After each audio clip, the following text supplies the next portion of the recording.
and twice we have seen what his promises mean. His promises mean nothing. In the last few days, I've spoken with political leaders from the Middle East, Europe, Asia, and the Americas, and I've met with Prime Minister Thatcher, Prime Minister Mulroney, and NATO Secretary General Werner, and all agree that Iraq cannot be allowed to benefit from its invasion of Kuwait. We agree that this is not an American problem, or a European problem, or a Middle East problem. It is the world's problem. And that's why, soon after the Iraqi invasion, the United Nations Security Council, without dissent, condemned Iraq, calling for the immediate and unconditional withdrawal of its troops from Kuwait. The Arab world, through both the Arab League and the Gulf Cooperation Council, courageously announced its opposition to Iraqi aggression. Japan, the United Kingdom, and France and other governments around the world have imposed severe sanctions. The Soviet Union and China ended all arms sales to Iraq.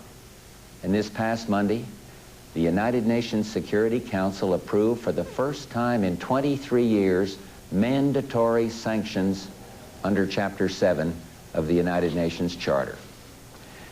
These sanctions, now enshrined in international law, have the potential to deny Iraq the fruits of aggression while sharply limiting its ability to either import or export anything of value, especially oil.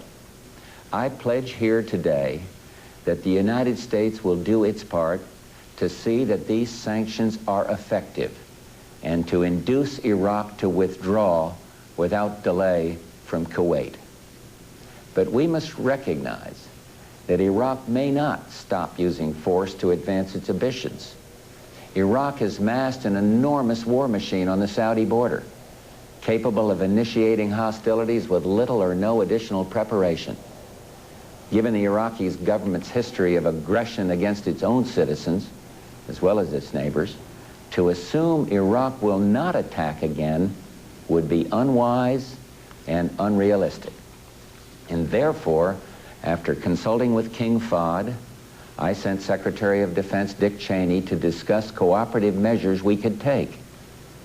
Following those meetings, the Saudi government requested our help. And I responded to that request by ordering U.S. air and ground forces to deploy to the Kingdom of Saudi Arabia. Let me be clear, the sovereign independence of Saudi Arabia is of vital interest to the United States. This decision, which I shared with the congressional leadership, grows out of the long-standing friendship and security relationship between the United States and Saudi Arabia. U.S. forces will work together with those of Saudi Arabia and other nations to preserve the integrity of Saudi Arabia and to deter further Iraqi aggression.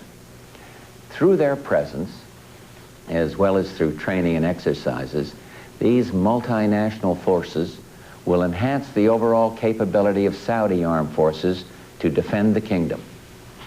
I want to be clear about what we are doing and why.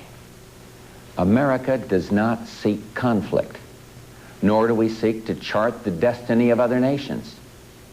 But America will stand by her friends. The mission of our troops is wholly defensive. Hopefully, they will not be needed long. They will not initiate hostilities, but they will defend themselves, the Kingdom of Saudi Arabia, and other friends in the Persian Gulf. We are working around the clock to deter Iraqi aggression and to enforce UN sanctions. I'm continuing my conversations with world leaders. Secretary of Defense Cheney has just returned from valuable consultations with President Mubarak of Egypt and King Hassan of Morocco.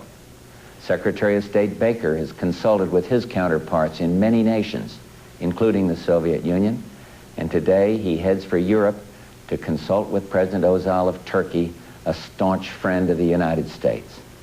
And he'll then consult with the NATO foreign ministers. I will ask oil-producing nations to do what they can to increase production in order to minimize any impact that oil flow reductions will have on the world economy. And I will explore whether we and our allies should draw down our strategic petroleum reserves. Conservation measures can also help. Americans everywhere must do their part. And one more thing. I'm asking the oil companies to do their fair share. They should show restraint and not abuse today's uncertainties to raise prices. Standing up for our principles will not come easy. It may take time and possibly cost a great deal. But we are asking no more of anyone than of the brave young men and women of our armed forces and their families. And I ask that in the churches around the country, prayers be said for those who are committed to protect and defend America's interests. Standing up for our principle is an American tradition. As it has so many times before, it may take time and tremendous effort. But most of all, it will take unity of purpose. As I've witnessed throughout my life in both war and peace, America has never wavered when her purpose is driven by principle. And in this August day, at home and abroad, I know she will do no less. Thank you, and God bless the United States of America.